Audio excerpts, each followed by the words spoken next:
Hi, my name's Sapling. And I'm Jared. And we're Killer Toy Tops. And today, we're going to be unboxing and installing a bikini top.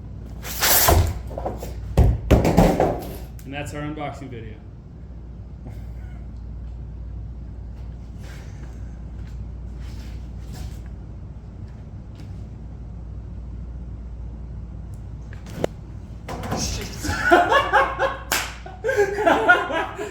Super simple. What you're gonna need: 6 of your factory hard top bolts.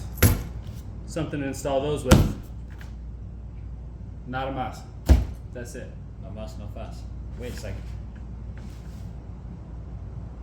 We're Hold missing on. something. High five it. That's better. You're gonna need your roll cage too. Let's get started. So in the box, you're gonna have a bikini top, the frame, which is Velcroed on. And you're also gonna have 4 straps. 2 like this, and 2 like this. And the newer models, there's actually just gonna be 1 strap. You'll have G-hooks instead of D-rings. You may also have these old school clips. We've gone away from these. These are a little bit more modern that we've gone to a little bit stronger. All right, first things first, we're gonna toss in the frame. The frame has a front and a rear. So if you notice right here, this is the front side. The rivets are gonna go towards the aft of the ship. I mean the back of the truck. And Silly talk. yeah, this is gonna go towards the front. So I don't think I have a gasket on there either, but we're not gonna snap that one in. It's way too much work.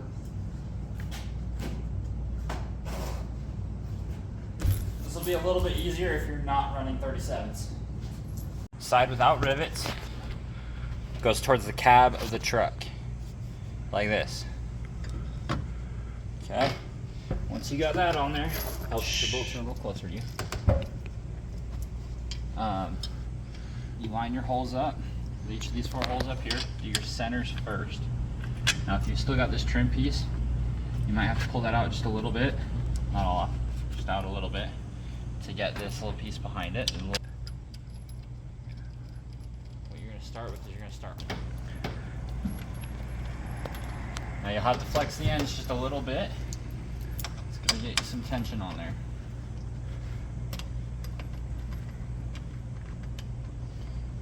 Now if you have the gasket on your truck, it's going to naturally push this up into its bow. See how this flexes just a little bit to match the body line? If it doesn't do that naturally, you can do it by hand. I'll show you how to do that here in just a second.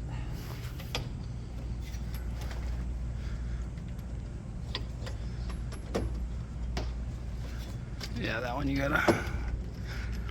So because the body panels are so exact from truck to truck on this series, we made the holes a 1/2 inch large so you can move the bracket around as needed, moving it from truck to truck.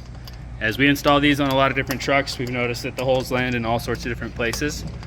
So that's why we made those holes a little bit oversized so they fit all the different trucks. Some of them you'll have to move this gasket out a little bit so that the tabs slip behind it, and other ones you'll be just fine. Just depends on the exact factory your truck came out of.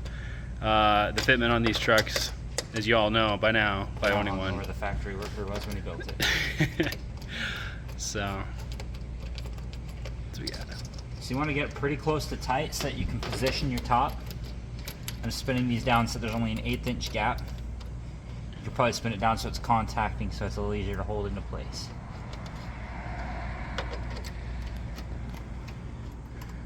If you're using an impact, try not to use too much force.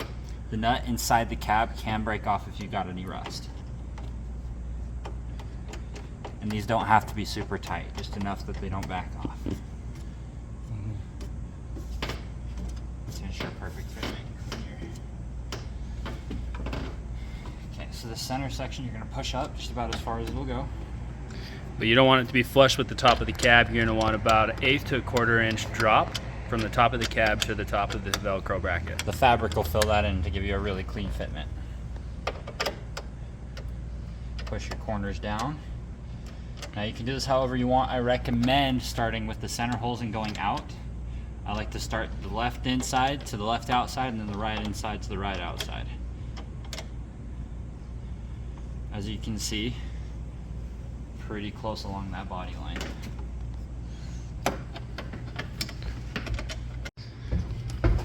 All right, so we got the bracket installed. What's our next step, Capitan? Next step is to install your rear anchors. Let's get it.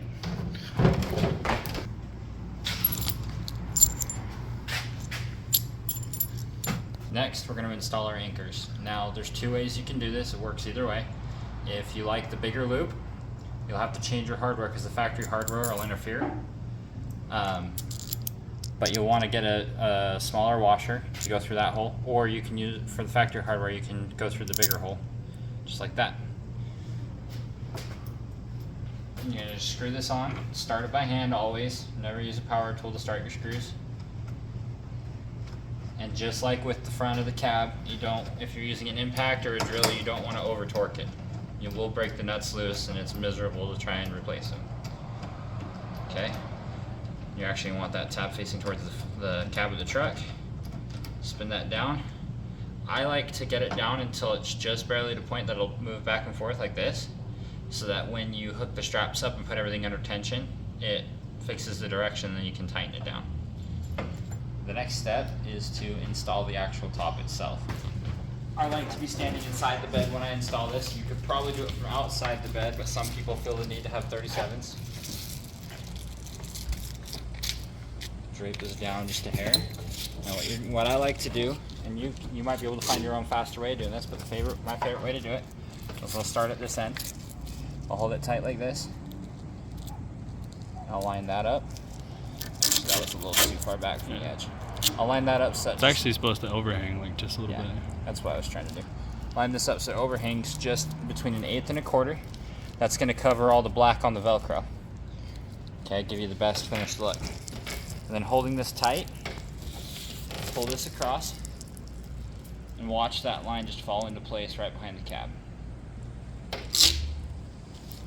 then wrap around, and then run your hand across. I actually messed this line up a little bit just right here. If you like it the way you like it further back, you can set it further back, but I like to tighten it. I'm going to pull this back just a little bit. I'm going to line it up so it hits just the back of the cab. Give us a nice, tight, clean finish. You see how that fills that gap between the roof and the frame? Just like that. Now, the next thing you'll do is, this is why it's necessary to have your factory roll bar installed. For now. For now. You drape this over your roll bar just like that. You see how these pocket in just nicely? Just drapes like that. Next, you'll need your straps. You can do this either way. When you loop these through, what I like to do is I find the seam on this one and I put it facing down. Pull this tight. So this is the top, this is the side, excuse me. This is the side without the seam, facing up. You push it through the back of the slide buckle, like so. Pull it through just a little bit, and slide it back through the other end. Okay, what this will allow us to do is cinch it up, but it won't pull out. Okay, I like to set it up so that my slide buckle, the short piece, is up towards the top, just like that. And then this end with the longer strap at the bottom, just like so. Okay? Do the same thing on the other side.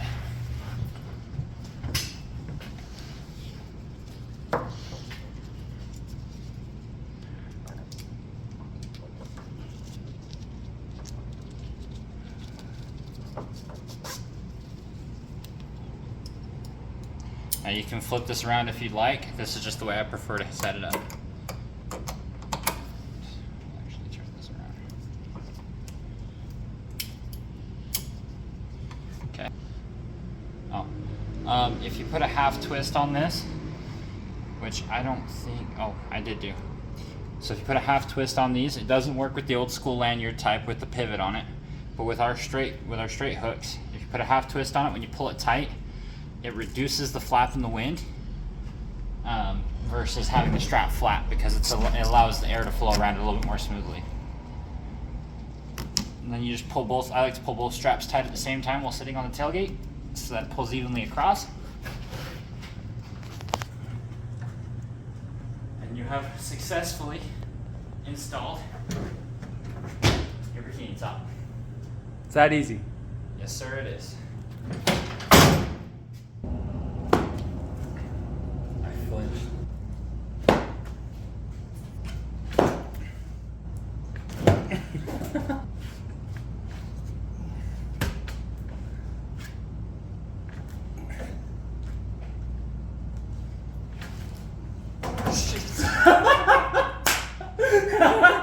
That's it. That's the one. That's the one.